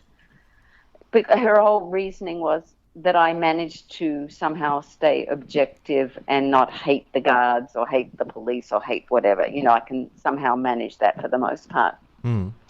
Also, I was working at the time, I was teaching at the Metropolitan Police, and I had the ability to go into every holding cell in 76 police stations. So I could walk in anytime, day or night, and just go into the cell, be locked in with the suspects. So I was already working in these environments, and let me tell you, some of those holding cells, and I was doing a bit of immigrations too, those holding cells can be worse than the main big prisons, because it's the uncertainty and being left, and it's just awful, and they're terrible situations. So she reasoned that's why I should go. So I went, and what struck me, because I'd worked with police and juvenile, sort of programs with youth offenders, youth at risk. So I'd seen police, I'd seen army, I'd seen these situations. And those people, 50% loved them, 50% hated them. They weren't totally hated. Because obviously with the police, they do help sometime and someone wins and whatever. So they're not totally despised. And who do you go to when you have problems? You go to the police or whatever. So they have their jobs. Whereas when I walked into the prison, I had this sense of they were completely jaded and were not your average friendly Thai person within their job. And went and met the prisoner. That all went well, no big deal. But my real first instinct was, oh my God, I felt sorry for the guards. I felt shocked. Imagine doing this when no one likes you at all, or trusts you, and you probably don't even like each other. or trust each other. Because it's a very corrupt world, you know. Yeah, and again, it brings us back to everybody thinks the worst of you, that judgment. That's right. And my thought was, I'm going to get a smile out of these guys. I'm going to get some sense of humanity going here. And this is back in the day. A lot of the guards now are more educated. They have degrees. They've had training. It's a very different animal now. Yeah. So this was more a sort of upcountry, superstitious, darker background with not necessarily a lot of education, having been in this closed world that the police or army at that time couldn't even touch. So it's like a closed-off mafia world. Yeah. And the next week, I took my daughter. It's very safe. You don't feel danger. You know, there's no danger. No one can touch you or be near you. That's the horrible part of it. There's no human contact, really. So I took my daughter, and she was singing for different people in Thai because she used to sing in Thai, and she looks like a little doll. She was 6 years of age. And people started to go, oh, and it just brought a touch of humanity. And, you know, bit by bit, I started to, it took a long time to win people's trust, number one. Yeah, that would have been my next question. How long it really took? Years. And I don't know if everyone ever fully did at all, you know, but some people did. And I was definitely checked out and followed and all kinds of things. But what happened is my friend then went to Malaysia. Her passport got stolen. So I ended up going to the prison every week. And by the time she actually got back, I said, don't worry, I've got to, you know, by then I had a whole ministry going. And I was going to all the prisons and, you know, and I was not in love with the guy I was visiting at first. It took a while. And I didn't usually fall in love with clients, and I loved them deeply, but I didn't fall in love with them. And so that was a real surprise. That was out of the blue. And but isn't it the capability of actually being able to open up yourself that much that you are that you allow yourself to fall in love with your clients or with the people you go and visit? Because I take this from a photography quote: "Don't be afraid to open up. What makes my photography so great is the capability of actually falling in love with my subject," by Annie Leibovitz. And that's it. That's it. And being vulnerable. And, you know, it was a very profound thing for me because I'm sitting there and I'm looking down the aisle, the row of all the visitors one day, and the prisoners, and we're all yelling and screaming, trying to be heard and communicate, and it's hot and it's sweaty, and there'd been fights and there'd been stuff going on, and it was very, very, very intense. And I was right at the end. I had my spot at the end, and I looked down the row of all these very distraught visitors, and I went, oh, my God, I'm one of them.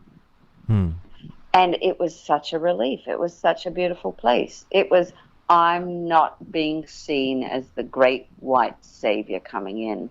I'm in this horrible mess with everybody else, just like everybody else. So I really refute the angel moniker because I was not an angel. Yes, I worked. I did incredible things. I worked really hard. I worked above and beyond what most people would ever do. I know other wonderful prison visitors and people who work like I work too in different areas. And no one feels like they're an angel. You just feel it's a privilege to get to do what you do, and a sense of desperation drives you.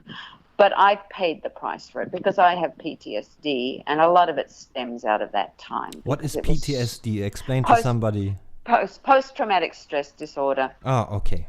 And it's from being in such a stressful, and I didn't take breaks, and I was trying to be Wonder Woman with my daughter, and I was trying to look after, you know, the guys in love, and not only him, but everyone else, and I was trying to be fair about it and not favor him. And then I'm dealing with criticism, and people think you're stealing money and you're doing this, that, and the other, and you've been bombarded on every side. Then the police are following you, thinking, you know, and you're thinking, I'm here, I'm alone, I'm vulnerable, they're going to find my body in the swimming pool tomorrow morning, you know, and it's just awful. And the guards would play with me. I'd come in and they go, oh, he's been arrested with drugs, or he was killed last night, or he was, you know, but as time went on, I made some really good friendships with the guards, genuine ones, not to get anything from them. And I had some incredible experiences. It was beautiful. But when I came back, I tried to go back in and I couldn't because of the PTSD. And I realized my time is over. Most of the people I'd gone to help, I had helped, or they'd passed away, or they'd gone home, you know. And so I'd achieved what I'd set out to achieve, and I couldn't do it anymore. I really couldn't do it. Now here's a question, because you already dived into it, and I had this question on my mind for the whole interview and for the past 2 months, and since we have been starting communicating. I know for musicians, or for me as a photographer, when we do our work, there is a certain state of mind that you get into. So question number one is, do you have that as well? Do you breathe in deeply and out properly before you make your walk into the prison? And were you ever able to disconnect from that? I think that question you already answered, but did you ever get into a certain state of mind before you walked in? Doesn't matter if it was the prison or the hospital, or what did you do? Yes, and that's changed over the years, but I have a pause. And it doesn't matter how I feel. I've learned this because I can often feel I can't do this. I'm too tired. I can't stand it. I'm depressed. I don't feel like it. Or I'm having some personal thing go on. I've learned that often they're the best days. And it's a sort of a fake it till you make it. So I put myself in a mind frame of, this is not you anyway. Just be a conduit. Open up and be a channel. Let it flow through you. Don't try and manufacture this. And I take a breath, and you've said that well. And I guess it's a prayer, really. Just let love lead. Let me be love. Let me give love. Let me feel love. You know, and it surprised me. I say things like, surprise me today. Surprise me. Show me something special today. Help me to see with eyes of love. It changes, but that kind of thing. And no, before I could not shake it off. I lived with it 24/7. I dreamt it. I ate it. Every meal I had, I was feeling that I couldn't really enjoy it because other people didn't have. Yeah, to truly care about somebody or something is just something that is on constantly. And it was like I was a video camera. Everything I was experiencing, I was trying to send back to them or help them see or understand. So I was not resting or recuperating, and that's a part of why I have PTSD, amongst other reasons. There's been a lot of trauma in my life. I've seen awful things. I've experienced awful things. But I've had to learn, and one of my biggest life lessons is, you can't give from an empty cupboard. You'll do damage, in fact. And PTSD, while I don't want to own that, it actually has served me, because it's when I start to overdo or I step out of that place and I'm pushing myself too much, my engine starts to shudder. And I know I need to slow down and breathe or rest or eat well or whatever I need to do to get back in the zone. But yes, sometimes I get into a place and it's a flow. I do laughter therapy, and laughter is amazing because it produces endorphins. And it really is, it gives you a real buzz. It gives you a high. Actually, one of the first things I do in the morning, true story, is to just watch in the mirror for maybe just 10, 15 seconds and laugh at myself. Yes, it's a perfect thing. It's a wonderful thing. And it does this amazing shift. It's incredible. And sometimes I dress as a clown. I do hospital clown work. And the moment I start painting the eyebrows on, my whole spirit changes, because I have this collection, this history, and I go to this place. And it's a very positive place. It's a very powerful place. And sometimes that just overwhelms me. And I've had this to where I become so elated that I've started skipping or singing or doing 12s out by myself, going down hospital corridors or on the pavements. I don't do it all the time, but sometimes it just overtakes me, and it's the most amazing, freeing, beautiful high. You know what I like to do also is sometimes just to start laughing in the subway or in the bus. Yes. There's a quote and saying that I really love, and that is one of the few quotes that I constantly carry with me consciously in my mind. People thought that he was crazy. They just couldn't hear the music. That's it. I've got it right in my bathroom. It's actually Nietzsche. Okay. And those who were seen dancing were thought to be insane by those who could not hear the music. Boom, there you go. That is the proper way. Yes. That's one of my favorite quotes because it is so true. It is. I've moved a lot into palliative care. I'm working with people end of life, and well, it's just happened naturally, and I've had friends pass this last year or two, and it's gone that way, and I have throughout the years anyway.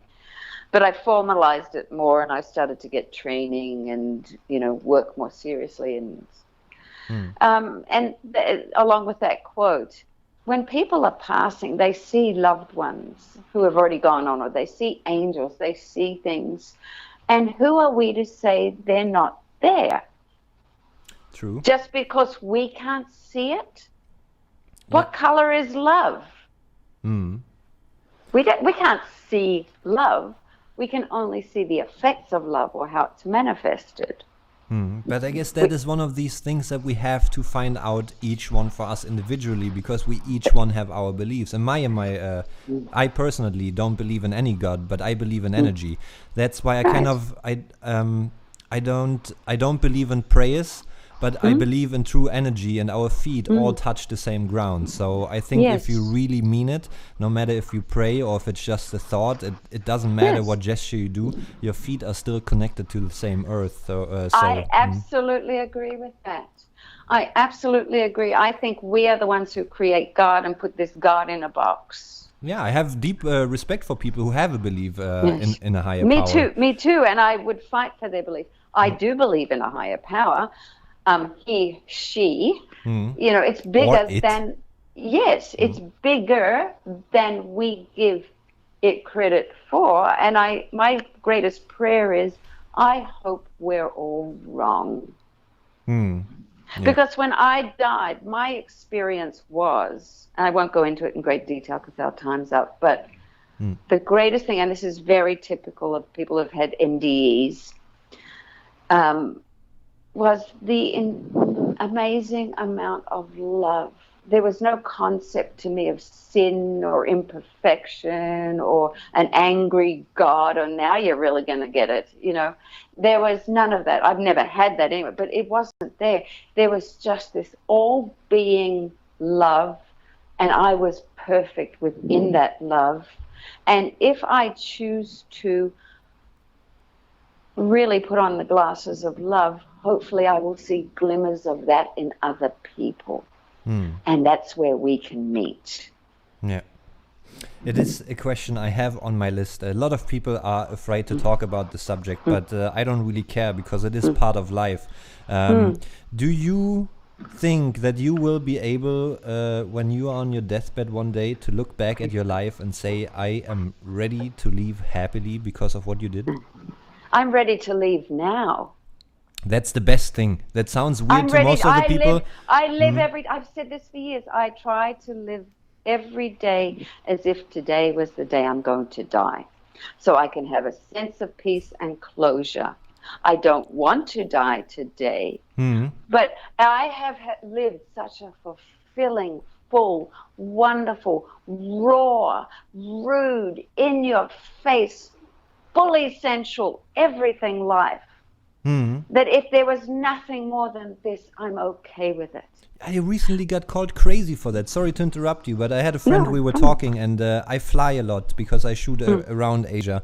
And ever since I started working as a photographer, I've always been flying a lot to places. And a friend of mine is afraid of flying, and he asked me, are you not afraid of that you die in a plane one day because you increase your chances, even if it's mostly unlikely? I said, I don't really care because I die while I do what I love. And I think if you really, again, you need to be able to love yourself before you can have other people loving you. And if you're really happy with yourself, you should be able to say truthfully, I can die tomorrow and I would be happy. That does not mean that you want to die tomorrow. There's a huge difference. No, and it doesn't mean that you have difficulties or unhappiness or things that you want to finish, that you feel. I mean, for example, I would love to see my grandson grow. I would love to be closer to my daughter. I would love to do a lot of things, and if I get to do those things, I will be very, very happy. If I don't, it's okay too, because for me, it's about a lot more now at this part of my life about just simply being. And from that place of being, may there spring love and beauty. So, yes, I think being ready to die, it helps you really live, actually. Are you, is there anything you would change in your life that you really, really regret? I don't regret, but there are things I would change. I think I would have done things differently with my daughter. Some things, I think knowing now how life goes, there are some relationships I would have not engaged in or would have ended earlier. There's some I would have embraced more. But I'm quite okay with being imperfect and being vulnerable, because I think that's one of my greatest strengths is, like you're saying, open up. Be willing to open up, because that's an incredible place to be. And I learned that actually when my husband left and I died and my daughter was off the rails and having a very difficult time in her life. And I was under 100 pounds. I had no energy. I had 50% of my blood left in my body. And when I came back after all that, I realized, I've just got to keep this very real. And I stopped being so nice. I stopped trying to please everybody and make everyone happy and save everyone while I was killing myself. So those shifts they've taken a long time to change and to move. And for me now, it's just about being. And when you can be, I do fear parts of death. I fear losing my mind. I fear pain, but I don't dwell on that or live in it, because most of the deaths I've seen or worked with and my own experience, by the time it is your time to go, if you have an awareness and you've opened up to it and accepted and adjusted, it's generally quite peaceful. And that's an important thing, I think, to work towards.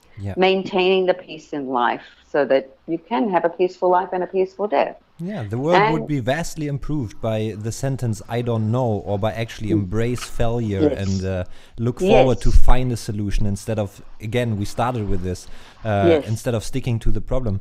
It just helps, and too many people are not aware of that. They're afraid of failure because they want to please everybody. And thank you. You brought me back to the point I was actually going to make. So I'm quite okay with the failures, and it hurts me that I've hurt other people. It hurts me deeply. I wish I didn't. But you know what? I've said sorry. I've tried to make amends where I can, and it's up to people to accept that or not and be ready for it when they're ready or never. I've also had to learn to forgive myself. That is another thing. And to realize that I did the best I could with what I had at the time. And that's very cliche, but it's very true. But it's so hard because you doubt yourself, and sometimes I think the biggest friend and the biggest enemy is one person, and it is you and yourself. And when you have certain moments, and we feel shame, and we feel unworthy, and we feel we're not lovable, and we have to earn it. I don't feel I can die because I've done such a good job and done wonderful things. I'm just thankful I got to do those things and be a part of them. And I've lived a life of probably 10 people. It's been so rich, so full, so amazing. I paid the price for it, though. I paid my rent on the space I take up on this planet. But at the same time, it's been an amazing privilege. But that's the asides, because it's not about what I do. It's about who I am at the core and being comfortable with that and being at peace with that. as you were saying, So, and I've had to learn that you do have to learn to love yourself in all your glorious mess. And the best way of actually learn to love yourself is to give love to other people. Yes, it is, because then you're a giver of love. You are love. You become love. When you become love, you feel love. You can extend that mercy, that grace to yourself. I often talk to myself. I counsel myself as if I was another person. And I'm much more merciful on myself in that place. I'm kinder to others than I am to me at times. Yeah, but that's a good thing. If you're hard towards yourself, that's how you improve. If you constantly live in, I tried. Sometimes that's not enough. You need to push yourself. It doesn't matter. For me at the moment, I have again, it's a silly comparison, but for me, I have back problems, and I need to realize I need to do certain changes. Otherwise, the change won't come. And for that, I have to be really hard for myself, and I have to say, Steve-O, don't be a fucking dick to yourself. Just do it. Yes. I'm. You know what I'm doing? This is perhaps a good thing to end on. I've done this, what I've been doing on this path to love and laughter, I call it, for 40 years. So I'm going to take long service leave because I'm the worst boss in the world, Yeah. I've nearly killed myself doing this. So I'm taking long service leave. So I'm doing 40 days for 40 years. And this is probably going to be the hardest thing I've ever done. I'm going to try and sit still for 40 days, not be on social media, not do this, not go out and, sew someone's arm back on or do any of that kind of stuff. I'm speaking metaphorically. I have delivered babies and I have pumped stomachs and I have done CPR, but I haven't sewn arms on yet. Not yet. God forbid. Anyway, so I'm going to just stop and see what comes to the surface. I'm going to sit at home. I'm going to do some yoga. I'll drink my green tea and, go to Zen land. But I'm also going to see what serves me, what doesn't, what is the measuring stick I want to use for myself from here on out to check in that I'm healthy and well and working from a sane place. So I'm taking 40 days in the desert by myself. So that's starting at the end of July, actually. So that'll be interesting. You will love that. I recently had the same discussion with Imran Mughal, who biked around the world. I had a hostel in Laos. I got to know him there. And I've tried it before as well. I didn't have a smartphone for 2 years, 3 years. I enjoyed that a lot. And you will realize what you really miss. Sometimes you get so stuck to these things. I couldn't live without that. I couldn't live without that. And then you know that.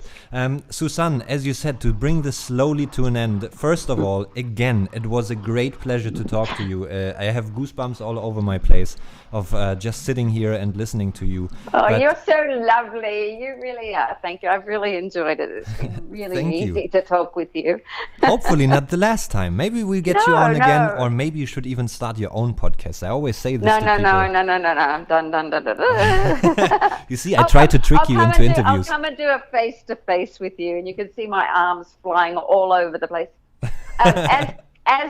As we've been talking, I've been walking the whole time. I've been pacing around my little 26 square, whatever it is, apartment. My brain works better when I move. That's good, though. I still need to go out and take a walk. I had a lot of office work to do today, so I still have to do that.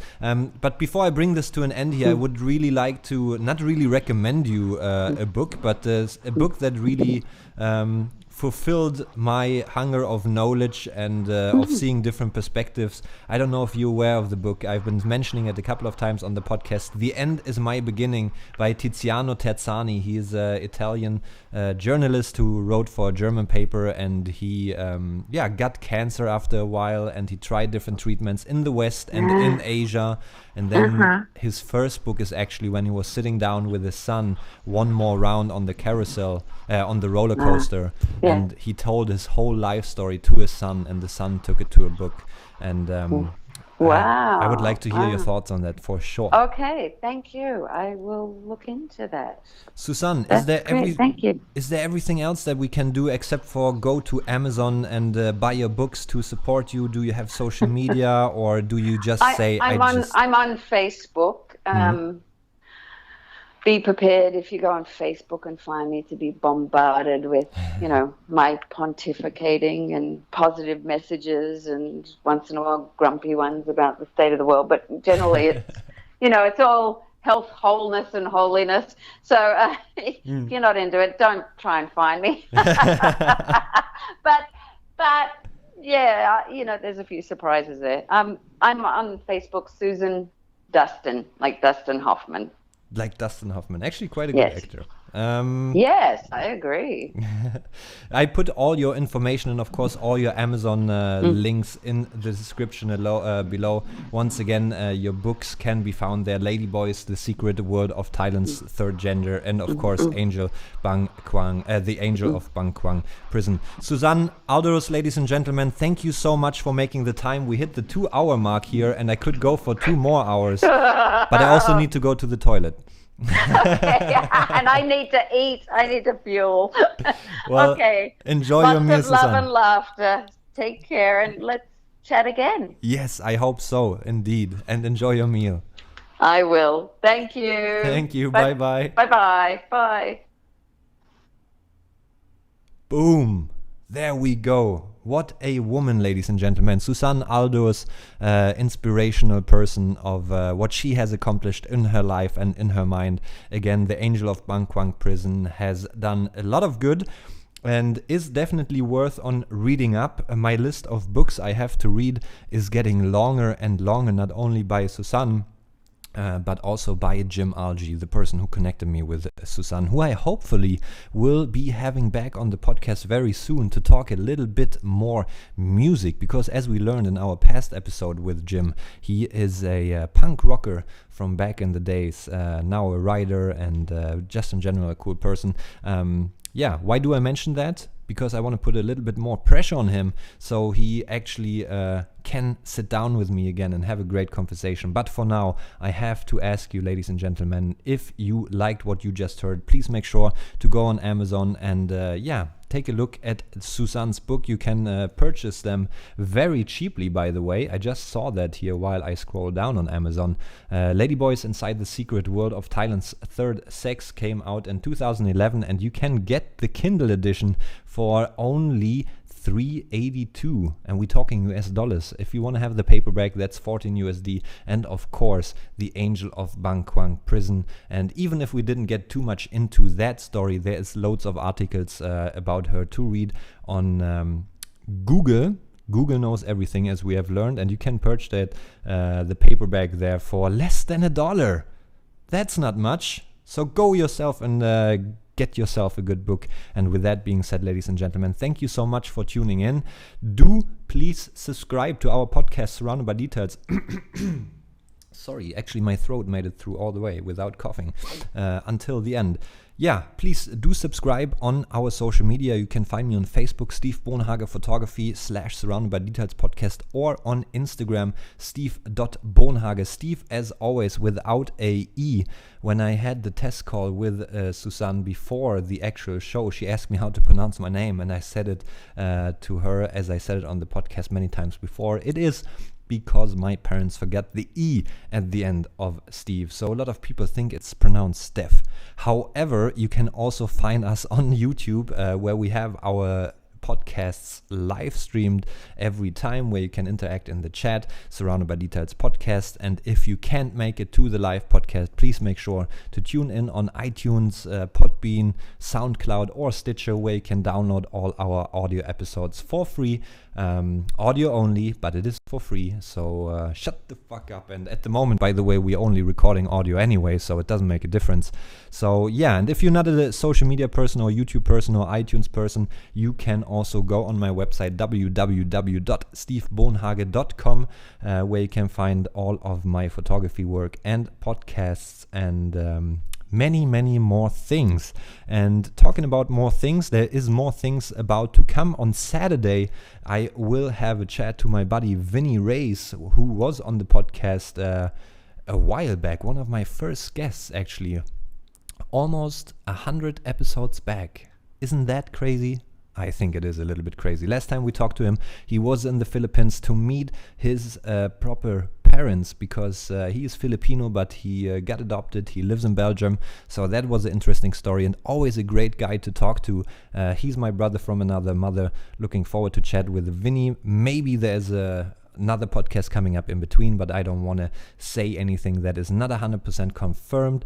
And with that being said, ladies and gentlemen, thank you so much for listening to the Surrounded by Details podcast number 110 with the lovely Susan Aldous, the Angel of Bang Kwang prison. My name is Stevo. Thank you so much for tuning in. Have a great continuously week, and I see you all or hear you all when I hear you all or see you all. Have a good day.